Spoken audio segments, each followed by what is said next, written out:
Double Game Week 25 is finally over, and now going into Game Week 26 with 2 free transfers, I will be selling Arne Slot. But the big question is, do we go safe with Arteta or do we take a punt on a table bonus manager? That's the big question going into this video. So as always, if you're looking forward to it, make sure you do drop a like, aiming for 400. And as always, if you haven't already, make sure you do hit that subscribe button for daily fantasy content. Enough waffling, let's go to today's video. So first up, I want to take a look at how Double Game Week 25 went, because it feels like a lifetime ago since that deadline. Of course, last night we had the Liverpool-Aston Villa game, which ended 2-2, which was a result for Emery owners, not so much for those that had Arne Slot, me being one of those. So end up scoring 92 points. On the face of it, that sounds good. Trust me, it's not a very good game week. 100 seemed like quite an average score for a lot of managers out there. And of course, let me know in the comment section how many points did you score. But it proved to be a red arrow, but it basically was a grey arrow. Going into Game Week 25 was around 210k. I'm finishing right now on 215,000. Not where I want to be at all, but you know, we are going to finish in that top 100k. It is a guarantee on this channel, and I'm going to stick to that word. So currently looking at the team, how it's scored. Pickford with a 3-pointer is what it is. I have him for this blank Game Week 29 in preparation. Trent with that goal was fantastic, obviously, for the 13 points. Yes, he came off slightly early, but then Connor Bradley went off injured. So those minutes for Trent are obviously going to be guaranteed for the foreseeable future. Gabriel with the 6-pointer and Munoz with the 1-pointer again. Wasn't expecting too much in that fixture. In terms of the midfielders, I brought in Kluivert for the 5-pointer. I was umming and ahhing about Kluivert or Ouattara. Now, as I mentioned last week, for me, the perfect combination is Kluivert or Ouattara. I don't love the idea of having Ouattara and Semenyo, so Kluivert was the no-brainer for me. I don't think it makes sense for me to be selling Semenyo to bring in Ouattara. Palm with a 2-pointer, we're going to touch on him in this video because I know he is currently the 3rd most sold player. Salah with the 40-point captaincy, and he is going to break his own personal record. That is a guarantee this season. Almost impossible to even consider a world where we don't have him in our teams. But I know a lot of people are planning on selling him in Game Week 29. Eze with the 1-pointer, we've had the quotes come out from Glasner to say that him and Adam Wharton are just not fit right now. With my team, with a bad bench right now, I need all the fit players I can get. So, spoiler alert, Eze might be on the chopping block. Finally, the front two of Isak and Vissa. Vissa on another day gets a double-digit return. I'm not too devastated about that. The one on reflection that I'm probably a bit disappointed about, and it is hindsight, of course, is not selling Isak to Watkins. Not because of the outcome, but now I'm looking at forward transfers in the future. I feel like the forwards are really important in blank Game Week 29.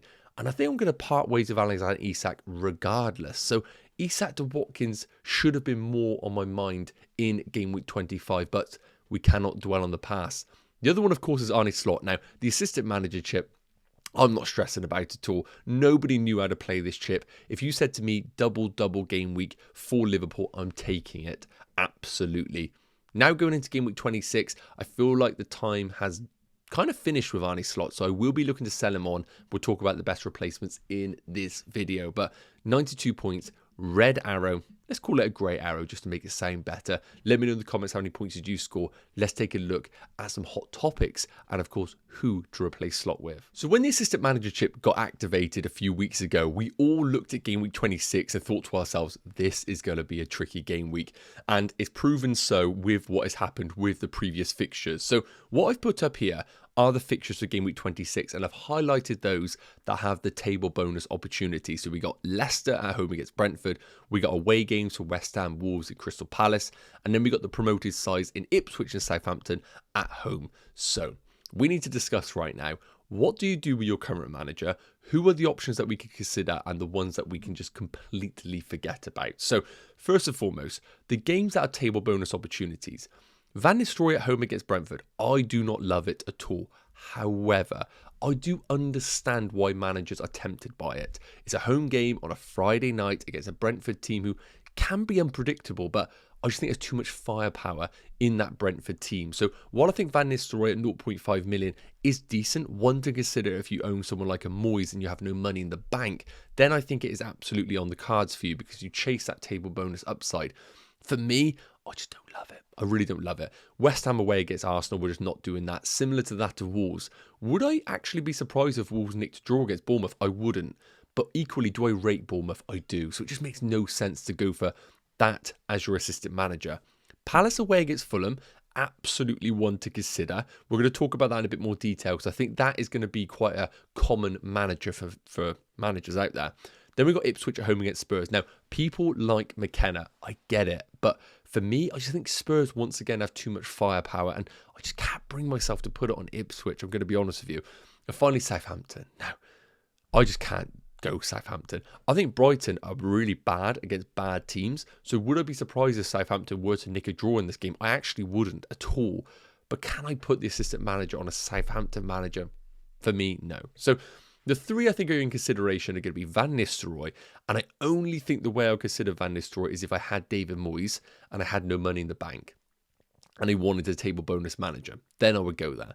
Otherwise, it's Glasner or it is Arteta. Now, I've put a bit of an outcome scenario here based on what I think is the best case scenario and what could happen. So, firstly, Arsenal winning 3-0, I feel like is the best case scenario. I can't see them scoring any more. I think that probably is the best case. That will get you 11 points, 6 for the win. You get 3 points, of course, for the goal scored, and you get 2 for the clean sheet. Arsenal draw 1-1. Again, personally, I just don't see them losing. A 1-1 draw could possibly happen. That will pick you up 4 points, 3 for the draw, 1 for a goal scored, nothing because the clean sheet obviously gets wiped out. So I feel like the absolute best you can get with Arteta is 11, and I feel like the absolute worst that you can get is going to be 4 points. Yes, they could lose, but you have to make your own narratives here. In terms of Glasner, now, here I've put personally, I think it's the best case scenario. I don't see him scoring more than 2 goals against Fulham. So best case scenario, Palace win 2-0. You get 20 points. You get 6 for the win. You get 2 for the goal scored. You get 2 for the clean sheet, apologies. And then, of course, you get the 10 for the table bonus win, which is massive. And then I think the other alternative is Palace draw 1-1. And you'll pick up 9 points, which is pretty decent nonetheless. But could Palace lose that game 100%? So you are taking that risk. So right now it feels like the floor for Arteta is 4 points, but the ceiling's only 11.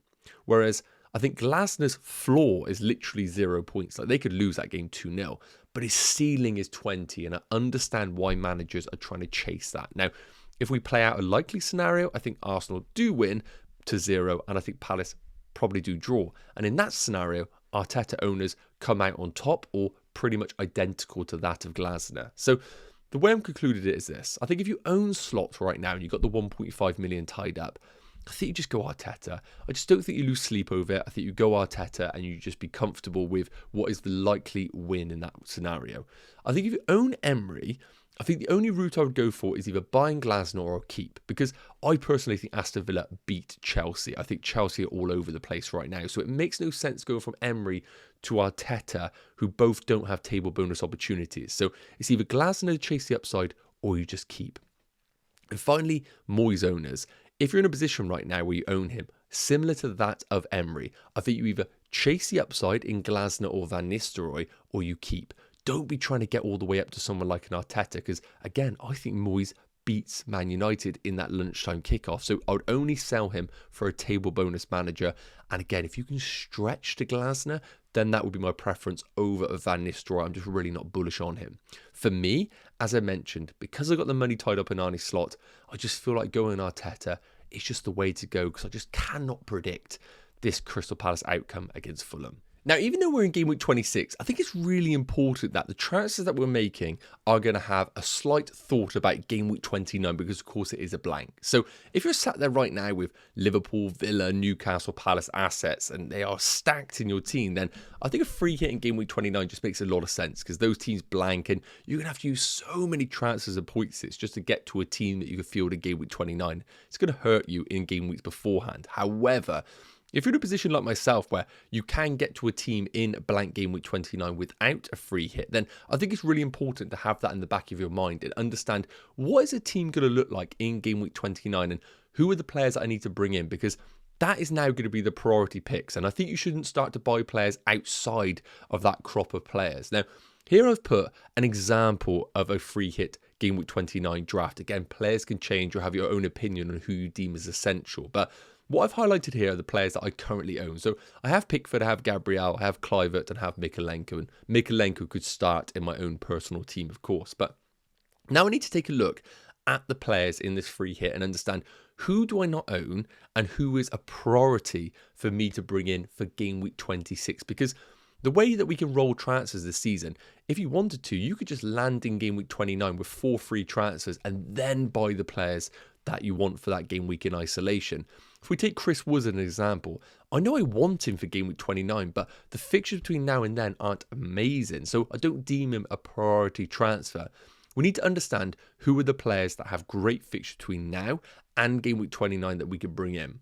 And when I look at my own personal team right now, I feel like Bryan Mbeumo ticks those boxes. His ownership is going to be massive in game week 29 by managers that already own him and those that put him in on a free hit. I just think they will go for him. And his fixtures between now and then are really good. So Mbeumo, as an example, is a perfect player for me to bring in for someone like an Eze. However, also the forwards need to be considered. I currently have a front three of Ndiaye, Isak and Wissa. Now, of course, Ndiaye and Wissa play in game week 29 and they could just feature absolutely no problems. But I also need to understand that this is going to be the template front three.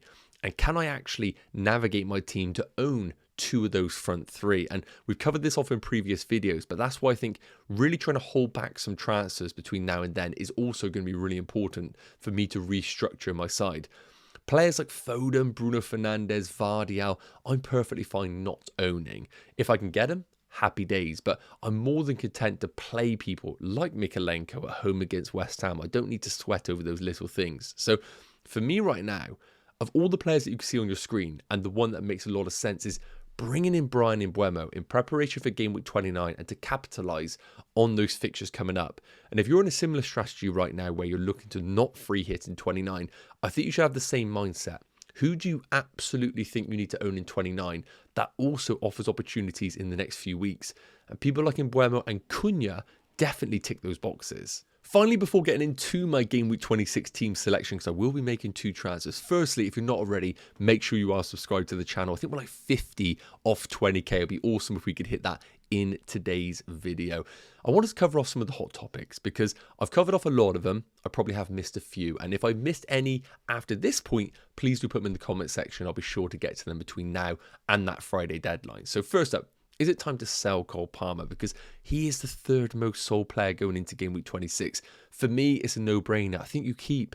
I think Chelsea don't beat Villa, it's worth noting. I think you are in for a bit more pain in game week 26. But how could we ignore game week 27 and game week 28 at home against Leicester and Southampton? Chelsea are bad right now, but are they that bad to not score goals against these promoted teams?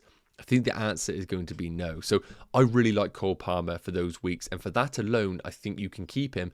But then I think a sell in game week 29 is actually on the cards to maybe actually afford some of these premium options in the blank game week. Who are the best Amber replacements? Because, of course, he is currently out for the season based on what we have heard. If you don't have any funds additional to spend, I think Utaro and Nwari are just really good options for your team. I actually think I'd prioritise getting Utaro in as part of a Bournemouth double up because him playing as a number 9 is just a bit of a cheat code right now. But if you do have the additional funds available and it isn't going to impact the rest of your team, then I do think Kluivert is the best pick for you on penalties, great fixtures, and in a great Bournemouth team. Now, is Marmoush a must-buy for managers? Because the way that he's being bought going into game week 26, it seems so. But personally, I think the answer is no. I think the next few fixtures for Man City are difficult enough as it is. And at 7.1 million, I think he's an unbelievable option if he does get the guaranteed game time that I think a lot of us are expecting. They're now eliminated from the Champions League. I think Pep's going to want to have a solid end to the season and integrate these new players into the team as quick as possible because they are the future. So I think his game time is going to be fantastic, but I don't think you need to go there right now. Game week 29 is the week where if you want to buy him, I think the opportunity will arise. But I think there are better alternatives that offer more guarantees, like a Cunha, for example, even a Chris Wood. I think wait and see on Marmoush before we go there.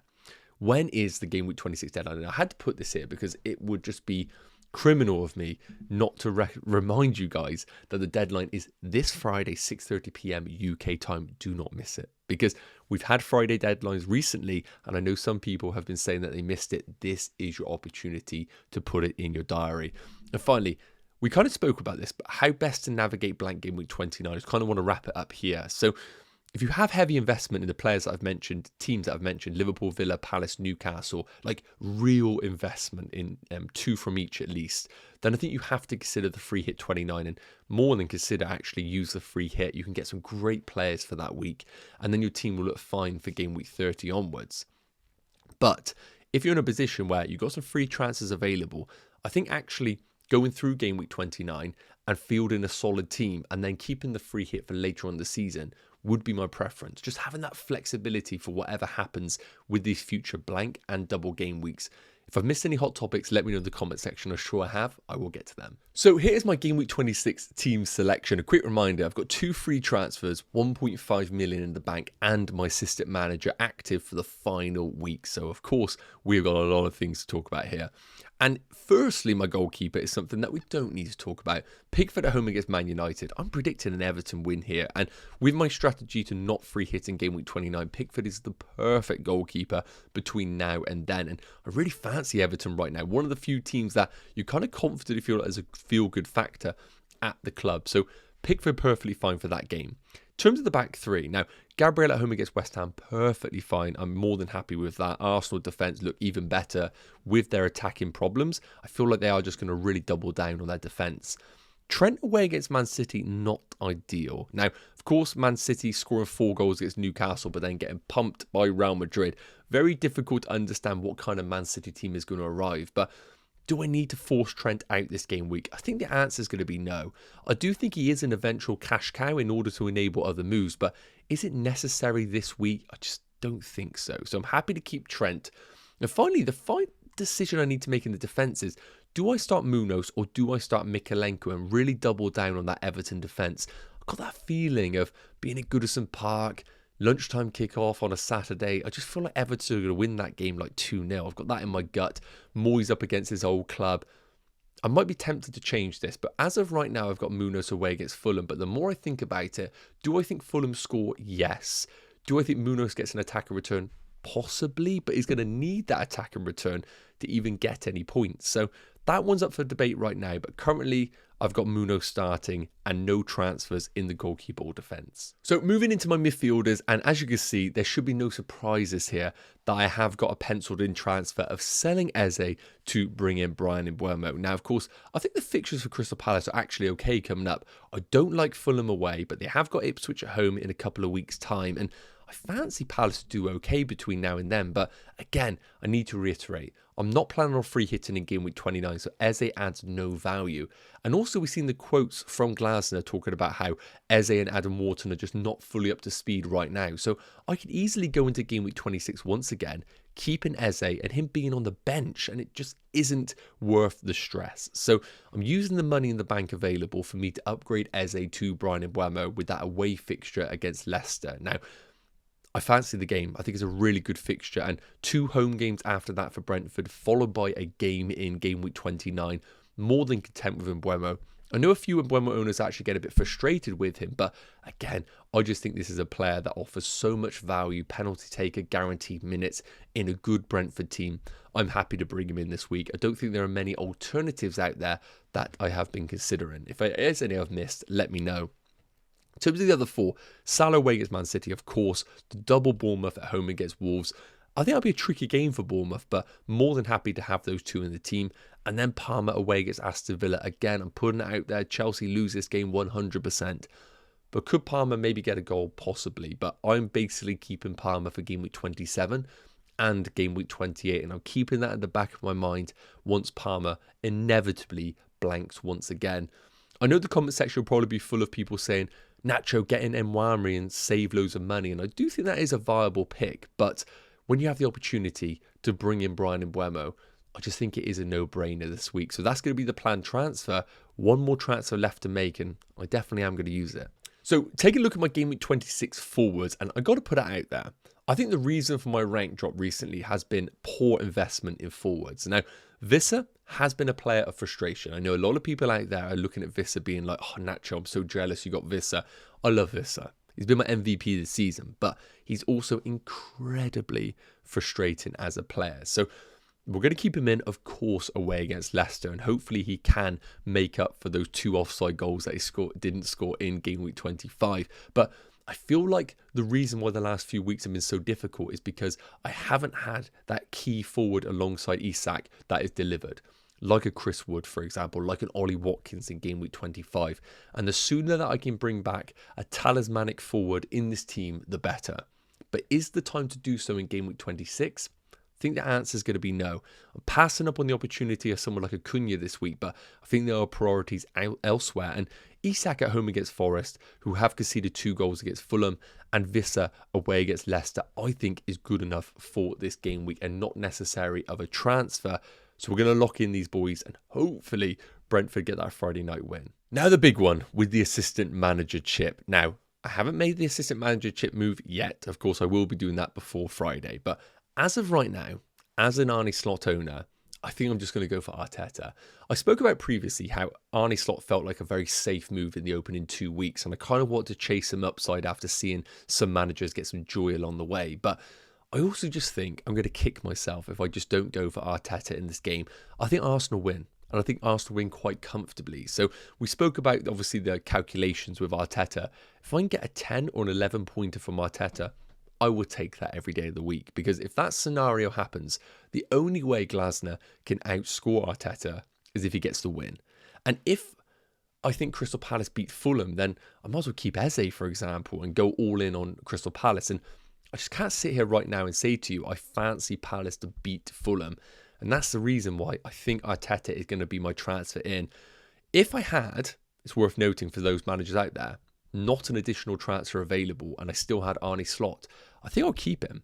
I think Liverpool beat Man City. I think Man City are really, really Jekyll and Hyde right now. And I think Liverpool will beat Man City to get back on track with that title charge. But because I have the free transfer available and I think there is a chance City draw against Liverpool, I think I'd rather just lock in Arteta for 1 week, bring him in for what I deem a guaranteed win against West Ham, and then obviously have my 1.5 million back in the bank from game week 27 onwards. So that is the current move. Could I be tempted to go Glasner? Yes, possibly, if we hear some injury news at Fulham, for example. But I think having Arne Slot right now, having an easy sideways move to Arteta, just makes a lot of sense. I'm going to back him for this week and hope Arsenal win, which, as a Chelsea fan, pains me to say. So finally, captaincy. And I probably should have spoke about this in the previous part of the video because it feels like a really, really important part of this game week.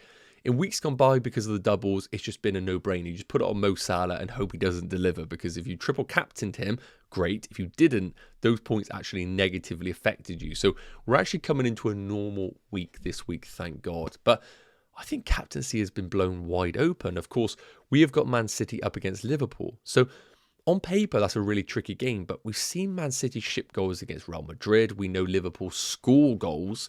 And Mo Salah is in the most ridiculous run of form we've ever seen in the game. So even though some managers are considering going against Mo Salah, I still don't think there's a reason to go against him. Liverpool's still scoring goals. Mo Salah's still the absolute talisman in their attack. And Man City are still shipping goals. I know they beat Newcastle 4-0 at home, but now I feel like it just seems like a bit of an anomaly. And I think right now, I need a good reason to go against Mo Salah. And when I look at the alternatives available in my team, MBEUMO away against Leicester, that could be incredible. But do I fancy him over Salah? No. Do I like either Bournemouth mid? Yes. Enough to captain? Absolutely not. I don't trust Chelsea or Palmer.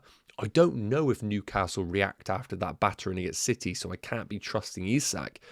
So I think with my team, the default captain is going to be on Mo Salah. I back Liverpool to score goals, and that's all you really need with the captaincy. So that is the plan right now.